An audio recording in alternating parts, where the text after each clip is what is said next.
Hello friends, എന്തൊക്കെയുണ്ട്? എല്ലാവരും സുഖമായിട്ടിരിക്കുകയാണോ? ഞാൻ സുഖമായിട്ടിരിക്കുന്നു. ഇവിടെ നല്ല മഴയാണ് കേട്ടോ, നല്ല അടിപൊളി മഴയാണ് ഉച്ചയ്ക്ക് ശേഷം. ഇപ്പോൾ ഞാൻ ഈ വോയിസ് ഓവർ കൊടുക്കുന്ന സമയത്ത് നല്ല മഴ നടന്നിട്ടിരിക്കുകയാണ്. അപ്പോൾ നമ്മുടെ വിഷയം മഴയല്ല. നിങ്ങളുടെ തമിഴിൽ കണ്ടു കാണുമല്ലോ, ഇന്നൊരു അടിപൊളി വാൾ ഡെക്കറാണ് ചെയ്യാൻ പോകുന്നത്. നിങ്ങൾ മസ്റ്റായിട്ടും ട്രൈ ചെയ്ത് നോക്കണം കേട്ടോ, നല്ല അടിപൊളിയാണ്, സംഭവം സെറ്റാണ്. അപ്പോൾ ഇത് ഞാൻ ചെയ്യാൻ ഉപയോഗിക്കുന്ന ഈ ഒരു ബോർഡ് നമ്മുടെ കേക്കിൻ്റെ ബേസ് ബോർഡാണ് കേട്ടോ. അപ്പോൾ ഇനി കേക്കൊക്കെ കട്ട് ചെയ്തതിന് ശേഷം ബേസ് ബോർഡൊന്നും ആരും എടുത്ത് കളയണ്ട, നമുക്ക് അടിപൊളി നല്ല വാൾ ഡെക്കർ ചെയ്യാൻ പറ്റും. പിന്നെ ഞാൻ കുറച്ച് ക്ലേ എടുത്തിട്ട് നമ്മൾ ഉദ്ദേശിക്കുന്നത്, നിങ്ങൾക്ക് ഞാൻ ഒരു ഔട്ട്ലൈൻ വരച്ചിട്ടുണ്ടായിരുന്നു ആ കേക്കിന്റെ ബേസ് ബോർഡിലേക്ക്. ഒരു പീക്കോക്കിനാണ് ഞാൻ ഫസ്റ്റ് ചെയ്യാൻ ഉദ്ദേശിക്കുന്നത്. അപ്പോൾ ക്ലേ വെച്ചിട്ട് ഞാൻ ആ ഒരു ബോഡി പാർട്ടൊക്കെ ഒന്ന് ചെയ്തെടുക്കുന്നുണ്ട്. ആദ്യം ഞാൻ ജസ്റ്റ് ആ ബോർഡിൽ ഒട്ടുന്ന ഗ്ലൂ ഒന്നും ഇല്ലാതെ തന്നെ ഒട്ടുമെന്ന് എഴുതിയാണ് ക്ലേ ഒന്ന് അപ്ലൈ ചെയ്ത് നോക്കിയത്. പക്ഷെ സംഭവം ഒട്ടുന്നില്ല. നമ്മൾ എന്തെങ്കിലും ഗ്ലൂ അപ്ലൈ ചെയ്ത് കൊടുത്തിട്ട് നമ്മൾ ക്ലേ വെച്ച് കൊടുക്കുക കേട്ടോ. പിന്നെ ഒരു കാര്യം ശ്രദ്ധിക്കേണ്ടത്, നമ്മൾ കേക്കിന്റെ ബേസ് ബോർഡാണ് ഉപയോഗിക്കുന്നതെന്നുണ്ടെങ്കിൽ ആ പ്രതലം, അതിന്റെ സർഫസ് എന്ന് പറഞ്ഞാൽ നല്ല മിനുസമുള്ള പ്രതലമാണ്. അപ്പോൾ നമ്മൾ ഗ്ലൂ അപ്ലൈ ചെയ്തതിന് ശേഷം ഇങ്ങനെ ക്ലേ വെച്ച് കൊടുത്ത് നമ്മൾ ഷേപ്പ് ചെയ്ത് കൊടുത്തിട്ടിരിക്കുമ്പോൾ ജസ്റ്റ് ഒന്ന് പതിയെ നമ്മളൊന്ന് ചെയ്ത് കൊടുക്കുക കേട്ടോ. ഷേപ്പ് ആക്കുന്ന സമയത്ത് ഒരു കൈ വെച്ചൊന്ന് ഹോൾഡ് ചെയ്ത് ഒന്ന് ബാലൻസ് ചെയ്തതിന് ശേഷം മാത്രം ഒന്ന് ചെയ്ത് കൊടുക്കുക. അല്ലെന്നുണ്ടെങ്കിൽ നല്ലോണം തെന്നി പോകുന്നുണ്ടായിരുന്നു ആ ഒരു സർഫസിൽ നിന്ന്. അപ്പോൾ അതൊന്ന് ശ്രദ്ധിച്ചോണം കേട്ടോ. അങ്ങനെ ഞാൻ ബോഡി പാർട്ട് അതിൻ്റെ ഇതൊന്ന് ചെയ്തെടുക്കുന്നുണ്ട്.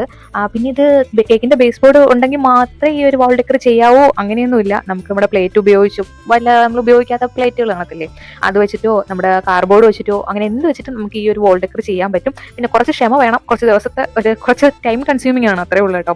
അപ്പോൾ അങ്ങനെ ഞാൻ ക്ലേ വെച്ച് രണ്ട് സൈഡിൽ ഒന്ന് ഷേപ്പ് ചെയ്ത് എടുത്തിട്ടുണ്ട്. പിന്നെ ഇതൊരു 2-3 മണിക്കൂർ ഞാൻ ഒന്ന് ഉണങ്ങാൻ വെച്ചിട്ടുണ്ടായിരുന്നു കേട്ടോ. നമ്മൾ ആ അപ്ലൈ ചെയ്ത ആ വെള്ളത്തിൻ്റെയൊക്കെ ഞാൻ മിനുസം ആക്കാൻ എന്താ പറയുക, നല്ലൊരു ഫിനിഷിങ് കിട്ടാൻ വേണ്ടിയിട്ട് ഞാൻ വെള്ളം അപ്ലൈ ചെയ്ത് ഇങ്ങനെ ഒന്ന് കൈവച്ച് ഷേപ്പ് ചെയ്തെടുക്കുകയായിരുന്നു ചെയ്യുന്നത്. അപ്പോൾ ആ വെള്ളത്തിൻ്റെ ആ ഒരു ഈർപ്പൊക്കെ പോകാൻ വേണ്ടിയിട്ട് ഒരു 2 മണിക്കൂർ ഞാൻ ഒന്ന് വെയിറ്റ് ചെയ്തിട്ടുണ്ടായിരുന്നു. അപ്പോഴും ക്ലേ ഫുള്ളായിട്ട് ഡ്രൈ ആവത്തില്ല 2 മണിക്കൂർ കൊണ്ട്, ഒരു ദിവസം തന്നെ വേണ്ടി വരും കേട്ടോ അത് ഫുള്ളായിട്ട് ഡ്രൈ ആവാൻ വേണ്ടിയിട്ട്. അപ്പോൾ ഞാൻ 2 മണിക്കൂറിന് ശേഷം നമ്മുടെ ആ പീക്കോക്കിൻ്റെ ഒക്കെ ബോഡി പാർട്ടിൽ ഒരു ചിറക് പോലെ ഒരു പോർഷൻ കണ്ടിട്ടില്ലേ, അതൊന്ന് ചെയ്യാൻ വേണ്ടിയിട്ട് ജസ്റ്റ് ഒരു മാർക്കിംഗ് കൊടുത്തിട്ട് വീണ്ടും കുറച്ച് ക്ലേ എടുത്ത് ഒന്ന് സെറ്റാക്കി കൊടുക്കുന്നുണ്ട് കേട്ടോ. എന്നിട്ട് ഞാൻ അത് ഉണങ്ങാൻ വെച്ചിട്ട് ഒരു 5-6 ദിവസത്തിന് ശേഷമാണ് പിന്നെ ഞാൻ പരിസരത്തേക്ക് പിരിഞ്ഞു നോക്കുന്നത്. അപ്പോൾ അതിൻ്റെ ആ കഴുത്തിൻ്റെ ആ ഒരു ഭാഗത്ത് കുറച്ച് പൊട്ടലും ചീറ്റലൊക്കെ ഉണ്ടായിരുന്നു. പേടിക്കണ്ട, നമ്മുടെ കയ്യിൽ ക്ലേ ഇനിയും ഉണ്ടല്ലോ. അപ്പോൾ നമ്മൾ അത് വെച്ചൊന്ന് വീണ്ടും അതൊന്ന് കവർ ചെയ്തെടുത്തിട്ടുണ്ട് കേട്ടോ. ഇനി എൻ്റെ കയ്യിലുള്ള ഗ്ലൂ വെച്ചിട്ട് ഞാൻ പിസ്താഷ്യൽ ഉപയോഗിച്ച് ബാക്കി പാർട്ട് ചെയ്യുകയാണ് ചെയ്യുന്നത്. കുറേ നാളായിട്ട് ഈ പിസ്താഷ്യൽ ഇങ്ങനെ വാരിക്കൂട്ടി വെച്ചേക്കുകയാണ് കേട്ടോ. എന്തെങ്കിലും ക്രാഫ്റ്റ് എപ്പോഴെങ്കിലും ചെയ്യാമെന്ന് വെച്ചിരിക്കുമ്പോഴാണ് ഇപ്പോൾ അതിനൊരു ചാൻസ് കിട്ടിയത്. ഇനി നിങ്ങൾ പിസ്താഷ്യൽ ഇല്ലാത്തൊരു വിഷമിക്കേണ്ട, ബാക്കി ഭാഗം ക്ലേ വെച്ചോ അല്ലെങ്കിൽ നമ്മുടെ ക്രാഫ്റ്റ് പേപ്പർ ഉപയോഗിച്ചോ ചെയ്താൽ മാത്രം മതി. പിന്നെ ഞാനിത് ഗ്ലൂ ഗൺ ഉപയോഗിച്ച് ചെയ്യാൻ പറ്റുമോ എന്ന് എനിക്കറിയില്ല കേട്ടോ. കാരണം എന്താണെന്ന് വെച്ച് കഴിഞ്ഞാൽ എൻ്റെ കയ്യിലുള്ള ഗ്ലൂ ഗൺ കംപ്ലൈൻ്റ് ആയി. ഞാൻ മീഷോന്ന് മേടിച്ചിട്ടുണ്ടായിരുന്നതായിരുന്നു. അപ്പോൾ അത് നമ്മൾ കറണ്ടിലൊക്കെ കൊടുത്ത് എത്ര നേരം ഞാൻ ഇട്ടിട്ടും അതിനകത്ത് ഗ്ലൂ ഹീറ്റായി വരുന്നുണ്ടായിരുന്നില്ല. അപ്പോൾ എന്താ കംപ്ലൈൻറ്റ്, എന്താ കാരണമെന്ന് എനിക്കറിയില്ല. അപ്പോൾ മീഷോന്നൊക്കെ ഗ്ലൂ ഗൺ മേടിക്കുന്നവർ സൂക്ഷിച്ചും കണ്ടൊക്കെ മേടിക്കുക, റിവ്യൂ ഒക്കെ നോക്കി മേടിക്കുക. ഞാൻ റിവ്യൂ നോക്കി മേടിച്ചതായിരുന്നു, എന്നിട്ടും എന്താ അങ്ങനെ പറ്റിയെന്ന് എനിക്കറിയില്ല. എന്നിട്ട് ഞാൻ ആ ഗ്ലൂ നമ്മൾ ഉപയോഗിക്കുന്ന ഗ്ലൂ ഉണ്ടല്ലോ, അത് ജസ്റ്റ് തീയെ ഒന്ന് കാണിച്ച് ഉരുക്കിയിട്ട് പിസ്താഷ്യൽ ഉപയോഗിച്ച് ഒട്ടിച്ച് നോക്കിയായിരുന്നു. സംഭവം ഒട്ടുന്നൊക്കെ ഉണ്ട്. പക്ഷെ അതിൻ്റെ ഒരു മൈനസ് എന്താണെന്ന് ചോദിച്ചു കഴിഞ്ഞാൽ, നമ്മൾ ആ ഒരു ഏതെങ്കിലും ഒരു സൈഡ് ഒന്ന് ജസ്റ്റ് ഇളവുകയാണെന്നുണ്ടെങ്കിൽ അത് മൊത്തത്തിൽ ഇങ്ങനെ ഇളവി വരും. നമ്മൾ ഒട്ടിച്ചേക്കുന്ന ആ സകലമായ കാര്യങ്ങൾ ഇങ്ങനെ ഇളവി വരും.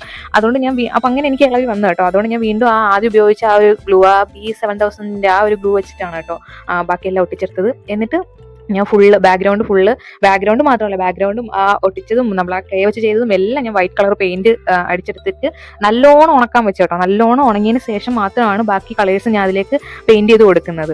പിന്നെ എനിക്ക് പറയാനുള്ളത്, ആരെങ്കിലുമൊക്കെ ഈ വർക്ക് കണ്ടിട്ട് ഇൻസ്പയർ ആയിട്ട് ചെയ്യുന്നുണ്ടെങ്കിൽ, ഇതെന്നല്ല, നിങ്ങൾക്ക് വേറെ എന്തെങ്കിലും ക്രാഫ്റ്റ് വർക്ക് നിങ്ങൾ ചെയ്യുന്നതാണെങ്കിലും നിങ്ങൾ എനിക്കത് അയച്ചു തരികയാണെന്നുണ്ടെങ്കിൽ ഞാൻ എൻ്റെ നെക്സ്റ്റ് വരുന്ന വീഡിയോസിലൊക്കെ അത് ഉൾപ്പെടുത്താൻ ശ്രമിക്കും.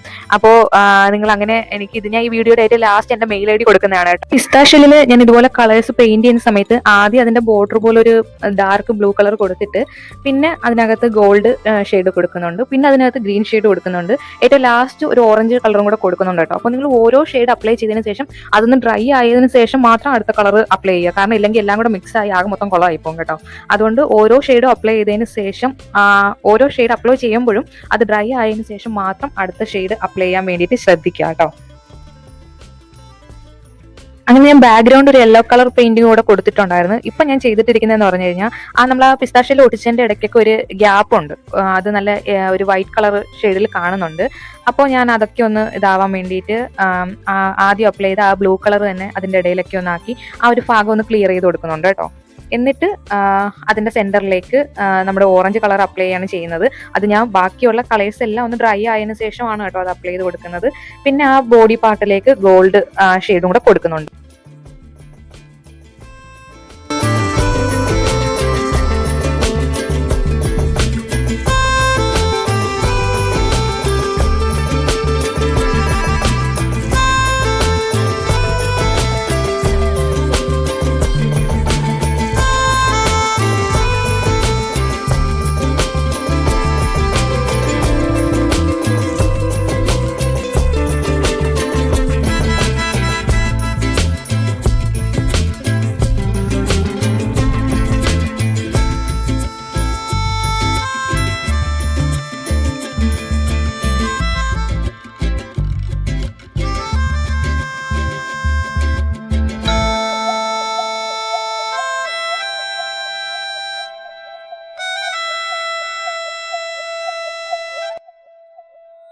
അങ്ങനെ ഞാൻ പെയിന്റ് ഒക്കെ ഫുൾ ആയിട്ട് അപ്ലൈ ചെയ്ത് കഴിഞ്ഞിട്ടുണ്ട്. ഇനി ഒരു ഷൈനിങ് എഫക്റ്റിന് വേണ്ടിയിട്ട് എന്റെ കയ്യിലുള്ള സീക്വൻസ് ഒക്കെ ഉപയോഗിച്ച് ഒന്ന് ഡെക്കറേറ്റ് ചെയ്ത് കൊടുക്കുന്നുണ്ട് കേട്ടോ. ഇത് ഓപ്ഷണൽ മാത്രമാണ്, നിങ്ങൾ കയ്യിലുണ്ടെങ്കിൽ മാത്രം അത് ചെയ്താൽ മതി കേട്ടോ.